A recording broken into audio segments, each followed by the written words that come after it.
कांग्रेस अध्यक्ष राहुल गांधी ने आतंकी संगठन जैश-ए-मोहम्मद के मुखिया मसूद अजहर को जी कहकर संबोधित किया। दिल्ली में कांग्रेस कार्यकर्ताओं के साथ एक कार्यक्रम में राहुल ने ये बात कही।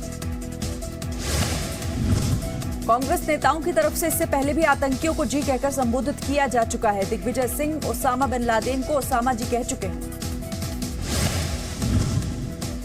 राहुल के बयान पर बीजेपी ने निशाना साधा। रविशंकर प्रसाद ने कहा, राहुल ने अपनी हद पार की।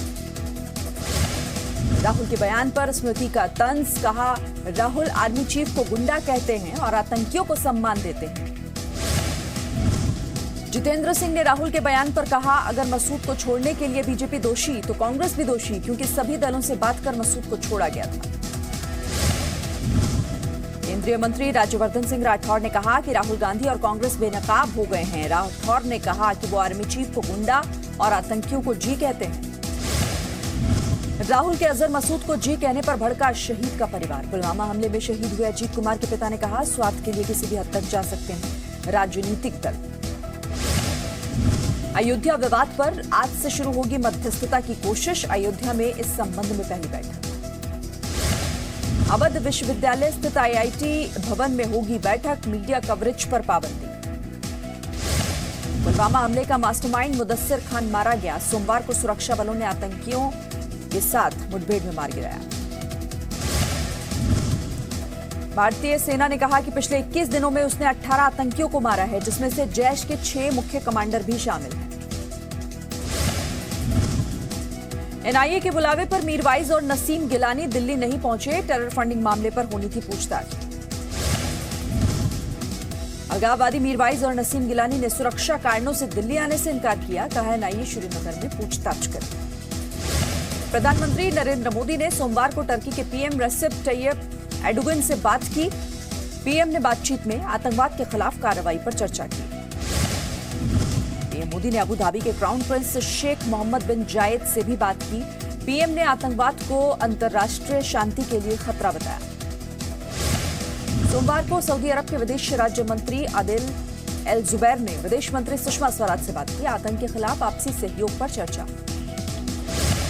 लोकसभा चुनाव के लिए घोषणा पत्र के लिए बीजेपी संकल्प पत्र समिति की बैठक आज। गृह मंत्री राजनाथ सिंह की अध्यक्षता में होगी मीटिंग। प्रियंका वाड्रा आज पहली बार कांग्रेस वर्किंग कमेटी की बैठक में शामिल होंगी। गुजरात में बैठक होगी।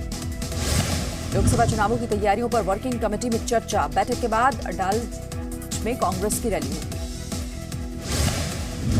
यूपी में कांग्रेस अकेले लड़ेगी चुनाव। 20 उम्मीदवारों की दूसरी लिस्ट जल्द हो सकती है जारी। तृणमूल कांग्रेस आज जारी कर सकता है अपने उम्मीदवारों की लिस्ट। आज पार्टी के इलेक्शन कमेटी की बैठक। एनसीपी अध्यक्ष शरद पवार इस बार लोकसभा चुनाव नहीं लड़ेंगे। पवार ने कहा कि वो युवाओं को मौका देने के लिए चुनाव नहीं लड़ेंगे। एयर स्ट्राइक पर राजनीति जारी। आजम खान ने सरकार सेना पर सवाल उठाए। जवानों की जिंदगी के सौदे का आरोप लगाया। समाजवादी पार्टी के अध्यक्ष अखिलेश यादव लोकसभा चुनाव लड़ेंगे। आजमगढ़ से लड़ेंगे अखिलेश। अभी आजमगढ़ से मुलायम है सांसद। जम्मू कश्मीर में विधानसभा चुनावों की तैयारियों को लेकर आज चुनाव आयोग की बैठक। वहां लोकसभा के साथ विधानसभा चुनाव नहीं कराए जा रहे। जम्मू कश्मीर में चुनाव के लिए चुनाव आयोग ने 3 पूर्व बड़े अधिकारियों को स्पेशल ऑब्जर्वर नियुक्त किया है। इनके साथ आयोग की बैठक जल्द। कश्मीर के बाहर पढ़ने वाले स्टूडेंट्स को वापस उनके संस्थानों में भेजने का प्रयास कर रहे हैं जम्मू कश्मीर के राज्यपाल सत्यपाल मलिक। स्टूडेंट्स की सुरक्षा सुनिश्चित करने के लिए टीम बनाई। राहुल गांधी ने एनएसए अजीत डोभाल पर उठाए सवाल। कहा, कांधार हाईजैक मामले में अजीत डोभाल ने मसूद अजहर को पाकिस्तान के हाथों में सौंप दिया था। राहुल गांधी ने ट्वीट किया। कहा, पीएम मोदी सीआरपीएफ के 40 शहीद जवानों के परिवारों को बताएं कि उनके हत्यारे मसूद अजहर को किसने रिहा किया था। जी न्यूज ने किया राहुल गांधी के झूठ का पर्दाफाश। 10 साल पुराने इंटरव्यू में राष्ट्रीय सुरक्षा सलाहकार ने बताया था कि वो उनके पास नहीं थी फैसला लेने की जिम्मेदारी। सुप्रीम कोर्ट में पटाखों पर बैन लगाने को लेकर सुनवाई आज। जनहित याचिका में पूरे देश में पटाखों पर बैन की मांग। मेघालय में एक खदान में फंसे मजदूरों को निकालने वाली जनहित याचिका पर भी सुप्रीम कोर्ट में सुनवाई आज।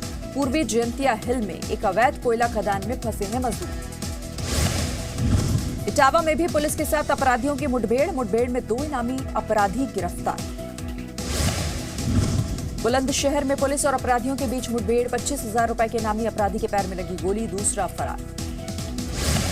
भारत और ओमान की सेना का संयुक्त अभ्यास आज से ओमान में 25 मार्च तक चलेगा अभ्यास। सेना ने एडवांस नेविगेशन और कंट्रोल सिस्टम की पिनाका का सफल परीक्षण किया। राजस्थान के पोखरण में परीक्षण किया गया। पिनाका मिसाइल को देश में ही विकसित किया गया। लक्ष्य को पहचान कर सटीक प्रहार करने में सक्षम है मिसाइल।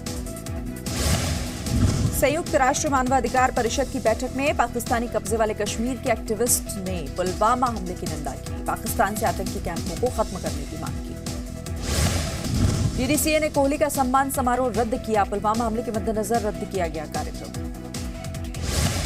कोहली के साथ वीरेंद्र सहवाग और गौतम गंभीर को भी किया जाना था सम्मानित। ऑस्ट्रेलिया के खिलाफ दिल्ली में आखिरी वनडे के दौरान था कार्यक्रम।